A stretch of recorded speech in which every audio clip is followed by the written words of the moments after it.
Hello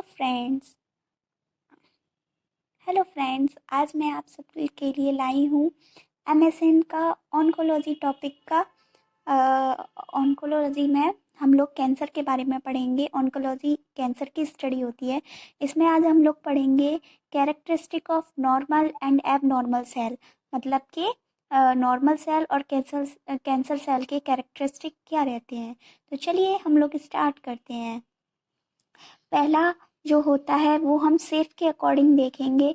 shape मतलब जो उसका आकार होता है, तो नॉर्मल सेल का आकार रेगुलर रहता है और जब कैंसर सेल होता है, कैंसर होता है, तो उसकी शेप जो होती है वो इरेगुलर हो जाती है।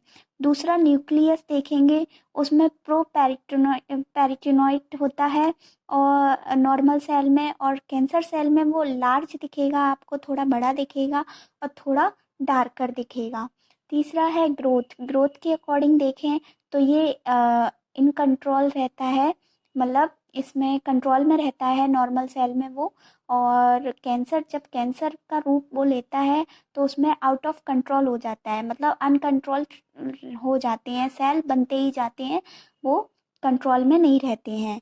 और ब्लड सप्लाई के द्वारा देखा जाए तो एंजियोजेनेसिस ड्यूरिंग रिपेयर रहता है नॉर्मल सेल में, और कैंसर सेल में वो ट्यूमर का एंजियोजेनेसिस हो जाता है। उसके बाद हम लोग फिफ्थ देखेंगे तो उसमें मैचुरेशन होगा। मैचुरेशन में नॉर्मल सेल में मैच्योर रहेगा नॉर्मल सेल, और कैंसर सेल में इमेच्योर रहेगा, मतलब वो रिस्पॉन्स ही नहीं देगा।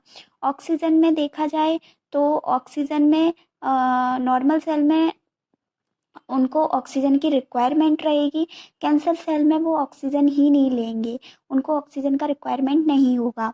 एनर्जी एफिशिएंसी में देखा जाए तो नॉर्मल सेल में वेरी बहुत ज़्यादा हाई होगी, मतलब 95% के समथिंग रहेगी, लेकिन कैंसर सेल में बहुत ज़्यादा लो हो जाएगी, वो 5% ही रहेगी, उससे भी कम हो सकती है। सेल एनवायरनमेंट में देखा जाए तो वो अल्कलाइन रहेंगे नॉर्मल सेल में, और कैंसर सेल में एसिडिक हो जाएंगे। विजुअलिटी में देखा जाए तो नॉर्मल सेल में वो विजुअल टू इम्यून सेल रहेंगे, मतलब दिखाई देंगे, और कैंसर सेल में इनविजिबल टू इम्यून सेल रहेंगे।